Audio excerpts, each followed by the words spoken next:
So with that, so let's talk about some specific examples. Expanding footprint to brand consolidation. I had a client who came from the storage industry, and he was a executive level person who, after consolidation, got laid off.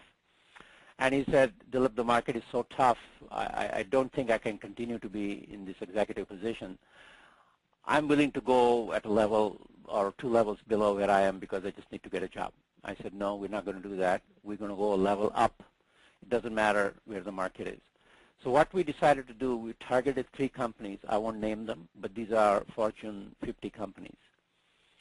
Some of them are in storage, some of them in networking business, some of them in very similar space. And we targeted 3 companies, we researched them, and we wrote to the CEOs of these 3 companies, basically saying that I understand the storage industry, I understand the enterprise market, and what is happening is this in the market, and looking at your portfolio of products, I think you will benefit by branding yourself differently and consolidating some of the brands.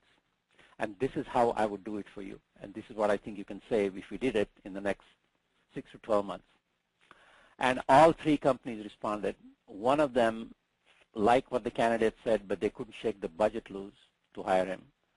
Another one responded, but they say you'll have to wait until we can open up our hiring process. And the third one said, this is an interesting idea, let's talk about it. Within a week he had an interview, and within a month he started working there 1 level above where he left the previous job. This is an actual story, and I won't tell you the name, but he is one of the more recent recommendations on my LinkedIn profile. So you can put 2 and 2 together, you will know who that person is. Improving quality versus reducing cost. That's an example where if you take a holistic look of quality, especially in software, you will find that there is so much focus on agile methodology or pairing or Scrum or any one of those things which create a greater, higher quality code at a faster pace. But unless you look at the quality from end to end, starting with the requirements and how do they flow from the customer to the marketing to the product management to the development team on down to quality and downstream before release. If you look at that process, there is an awful lot of slack in how that is staged in most companies. So if you propose to them that I have a solid plan for developing an end-to-end quality process of which Scrum and Agile and all of these pair programming are subsets of it, and I'll show you how to improve quality, improve user experience, and reduce cost, and get on time, and beat time every time. I will show you, and I have at least 2 clients who are now pursuing this, and one of them has actually gone through a few rounds of interviews with this very concept. The job did not exist until the company realized that this is something they should be doing. Each one of these examples I'm going to give you, and I think I'll stop here because we're time constrained. These are actual case studies where I have worked with clients to help them position themselves and target the companies that they were interested in, and they had no competition. There was nobody else competing for these jobs because they were the only ones who came up with the idea. And it's not one for one. My success rate has been if you write 3 to 4 letters, you will get hit with 1. It's 25 to 35%. I found this over the last 8 years. And in fact, when I was a consultant, I did that for myself. So you can go back 15 to 20 years, and I found that ratio to be consistent.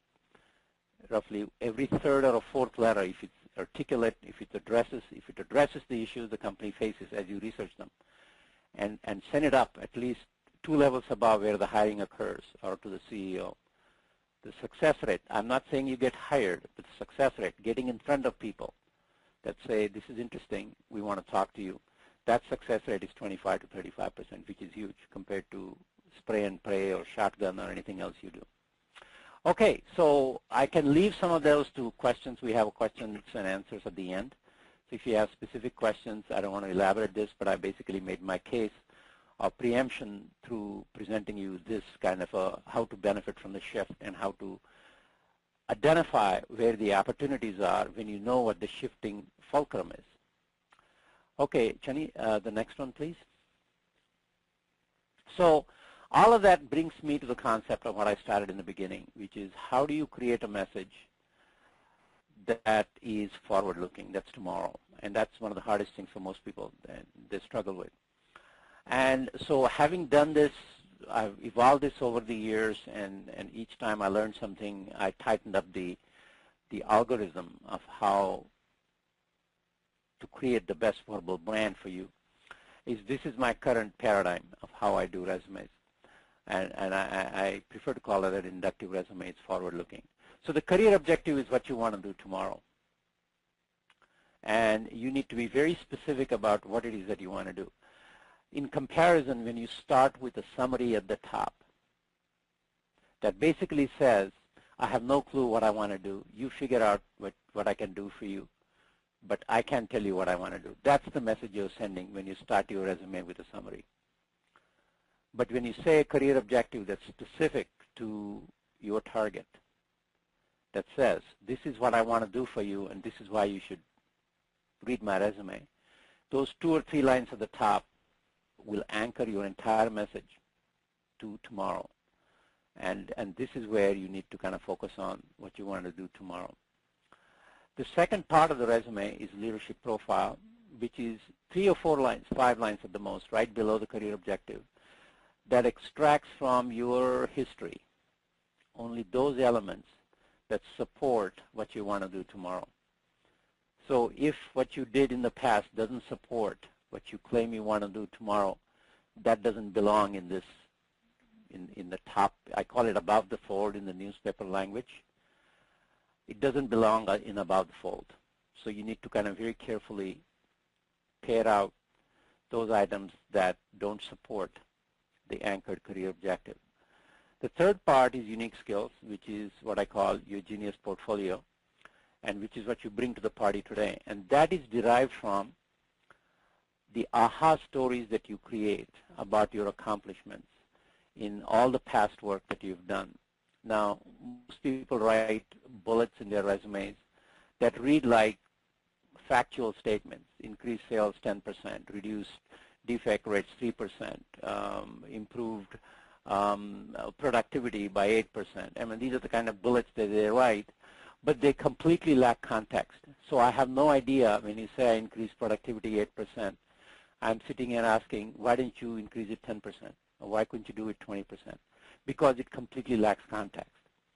But if you put a context around it that reads like this, that because of lack of automation, the decline in productivity continued at 3% annually, identified 3 avenues to immediately jumpstart increase in productivity, and implemented them in 6 months.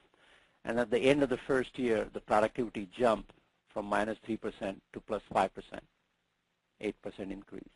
That's the 3-line story that you tell. Now, there is enough intrigue in it, in that 3-line statement, that a reader will say, in this kind of an economy, how did you do that? And that will get you the phone call you're waiting for.